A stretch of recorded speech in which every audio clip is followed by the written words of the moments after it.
This is video blog entry 1. Adam Jakimowicz, professor for E-Man 620, reporting to you from, where am I? Palm City, Florida. So I'm going to give you a quick rundown of my deployment. So let's start at the beginning. Hurricane Harvey hit, and I'm sitting at home thinking, hey, it's been a while since I deployed on a disaster. Don't work for the Corps of Engineers anymore. If I had, I would have been out there already. But now I have 2 kids. I, sit there and watch CNN, and I get, disaster envy. So I said, hey, let me see if I can get out there. So I have an expertise in debris management. So I reached out to a former Corps guy and said, hey, looking for some work. I'm only teaching this one online class. I can do it from anywhere. Can I, if you got any work? And he forwarded his email to the company that he consults for. Within an hour, I got a call saying, hey, we heard you're looking for work. We need people, so on and so forth. And it was easy. That was after Hurricane Harvey, but before Irma. So, a couple back and forth emails and some conversations, and they basically hired me within 2 days, probably about 20 minutes on the phone and negotiating an hourly rate and whatnot. But the reason is, the guy who recommended me is an ex-Corps of Engineers guy who I've worked with, and, he gave me the referral, so they trusted him. So, once that was signed, Hurricane Irma hit basically Sunday, Monday. Monday morning, 6 a.m. I took a plane to. This is a demonstration of Wirecast.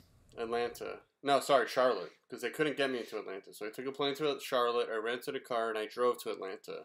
Got to Atlanta just as the winds were getting bad and the rain was coming. Got into my hotel. And basically, watched the storm from the 11th floor of my hotel, and was, it was pretty safe. Big concrete building, had some windows. I closed the shutters, but I knew by the time it hit us, it was going to be a tropical storm, so it was good. So mind you, this is my first day with the company. I hadn't met anyone from the company yet. This is a debris management company, by the way, so they do the cleanup. Name is Ceres, C-E-R-E-S, Environmental. So it took me, my plane was at 6 that morning, 5-6 hour drive, phone calls, this and that. So I went to bed pretty late. Woke up that night, I woke up early the next morning thinking I was driving from Atlanta down to Florida, but on my email, I had a flight reservation, for about 8:30 that morning. So, quickly called a guy who was my point of contact. Met him downtown Atlanta at a hotel. He gave me a sat phone and went to the Atlanta airport. Got on a flight to Miami. Miami airport was closed the days before, but they had just opened. I was one of the first flights into Miami. Had my sat phone. I had all my stuff that I was bringing with me. And flew in. Had a nice view of Florida. I could see some weird stuff in the ocean. There was these weird lines of, I'm guessing from all the rain were these sediments, but these very distinct color changes in the ocean. I thought that was weird. Landed in Miami. I didn't really notice anything special in Miami. I saw cars on the street, and yeah, everything seemed all right.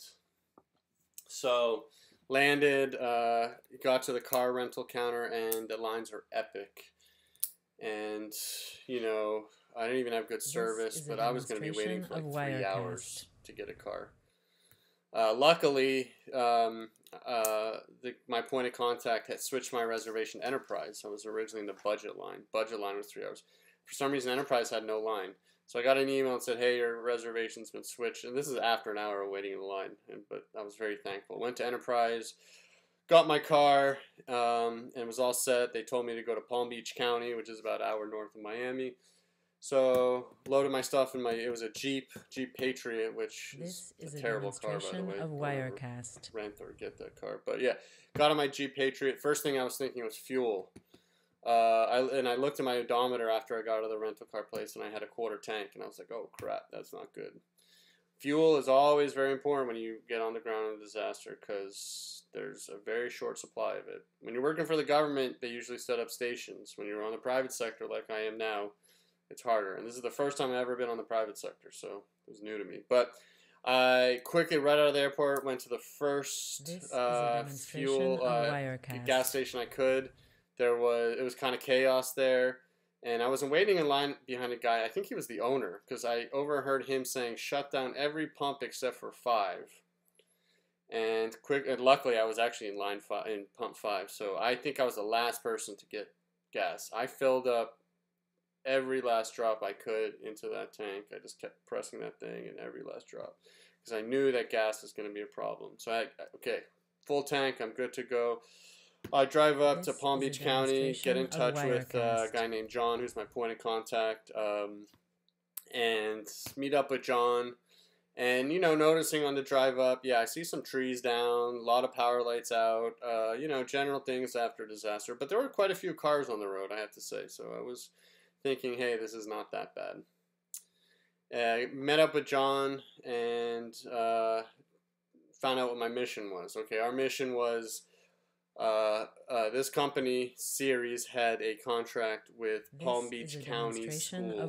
So in Palm Beach County, there are 180 schools. And our job was to clear the debris from these 180 schools. This was Monday. Schools were going to be closed all week, and they told us you have until Monday to get these schools ready for opening on Monday. So I said, okay. I wasn't too worried that the debris wasn't too bad. We saw 1 or 2 schools and realized there's no structural damage at all. Just trees down.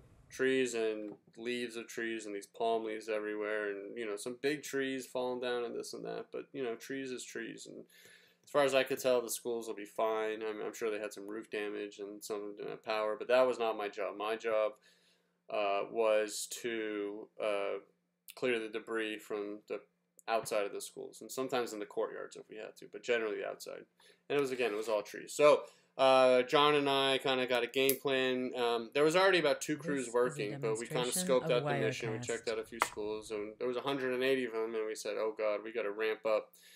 So we had 2 contractors that were assigned to us, or 2 subcontractors, went to each of them and said, hey, how much can we ramp up?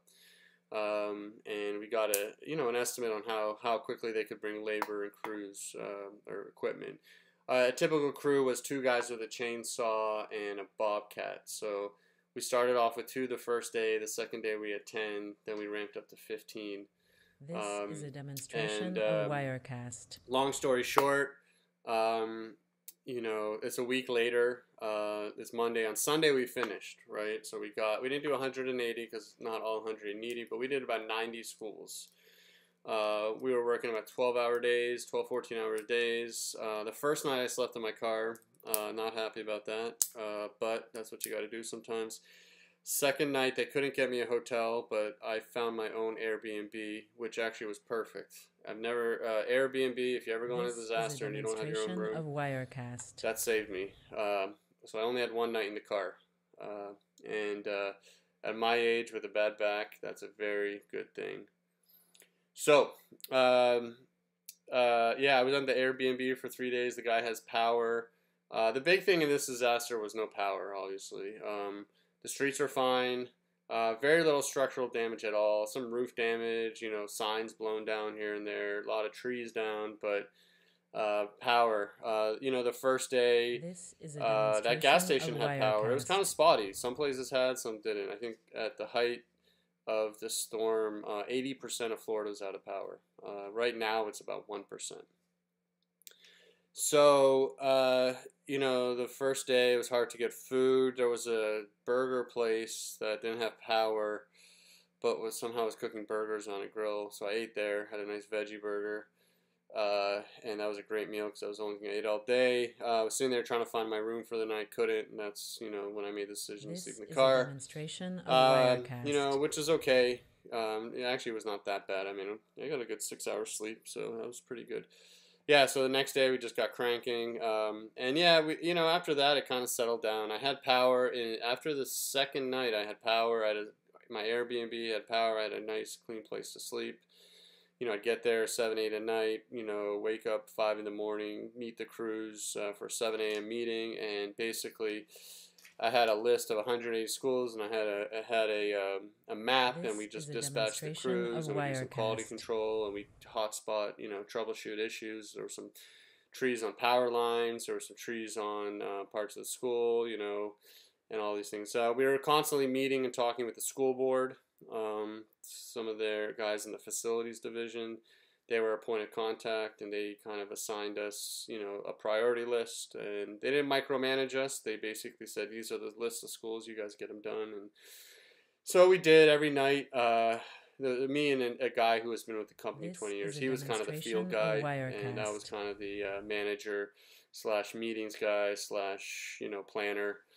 We worked very well together. Hadn't met before, but we had a good working relationship, which was great.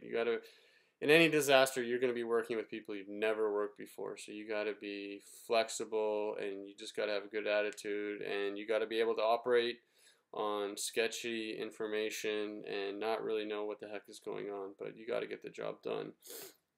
So yeah, so we got it done in a week. Like I said, this is my first time on the private side to do this. I'm usually on the government side, and I have to say I much prefer being on the government side.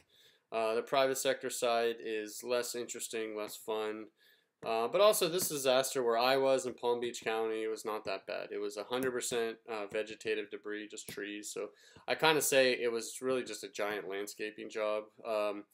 I calculated the numbers. I think we burned through about $300,000. So, a $300,000 landscaping job for about 90 facilities. This is a demonstration maybe even more. of Wirecast. I don't know. That's how much the subs billed us. So, that we're going to send a bill to the school district, but ultimately FEMA pays for all of it.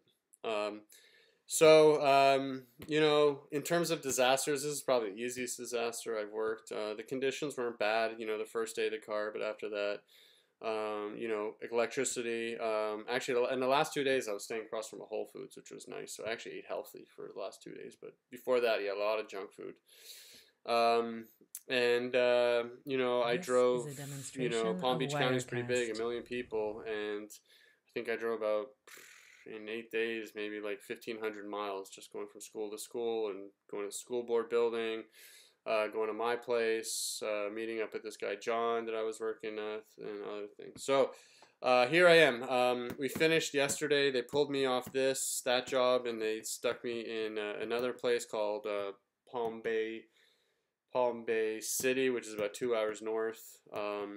And essentially, it's a similar type mission. It's debris management, but it's just general. It's all the people who have cut down trees in their yards have now put it on the curbside, and our job is to go around and pick it up. So again, I just got here today. Today was kind of meeting people, figuring out what resources I had to work with and whatnot. Finally going to CVS and getting some things that I needed. I had to go to Kinko's and I got these maps. The county brought me these nice maps. This is a demonstration of Wirecast. Of the city. So I went to Kinko's, which had power, and almost everything's got power now. So it's like driving around now is like hardly can tell there's a disaster. But I made smaller maps to give out to these drivers, and I'm gonna tell them where to go tomorrow and start picking up the debris. So yeah, it's pretty cut and dry. For me, this is definitely the easiest debris type mission that I've been on. This is a demonstration. My first debris mission was Hurricane Katrina. That was the mother of all missions. This is probably 0.01% of that. I was in Joplin after the tornadoes, and I actually led the team in Haiti after the earthquake from the Corps of Engineers, and that was a huge one too. So that's what I'm used to, and that's what I enjoy. So to be honest, this is a little boring, but still, it's it's long hours, and I'm tired. I won't lie to you. And I still have to do my school stuff, I miss my family. I got 2 little kids. I got a 5-year-old, 2-year-old. I try and talk to them. First couple days, the reception was terrible. But now, I talk to them in the morning and evening, so it's not too bad. So yeah, that's, my first installment of this video blog. I hope you guys are enjoying it. But I'm going to kind of keep you updated every couple of days. It literally took me an hour how to figure out how to get this online, and I hope it worked, because otherwise I've been talking for about 20 minutes to myself. But I will, now that I figured it out, I will do it more often, and I will kind of keep you guys updated. There's another hurricane coming, so that'll make things interesting. Yeah, so if you have questions, email me or text me. That's the best way. I got my phone attached to my hand, or actually I should have it on me right now. And in any disaster, communications is everything. So, I check this thing probably like once a minute or so. I mean, it would be nice to actually see how many times I'm looking. Do I have a text? Do I have an email? Do I have a phone call? I mean, but that's what it's all about. It's constant communications, constantly keeping people informed. Disasters, you got to move fast. No time to waste. No, you're not on holiday. So, yeah, you keep your phone on you. You answer it.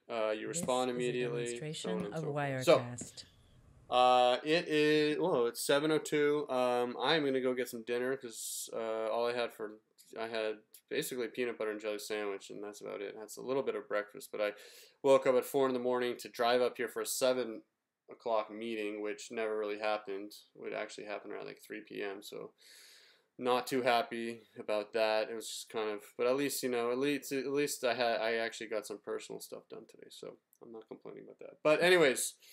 I'm going to keep you informed and give you an honest view of my perspective. Obviously, I'm not filtering much, and it's like I said, it's long hours, and I'm tired, and a little more unfiltered than usual. So enjoy.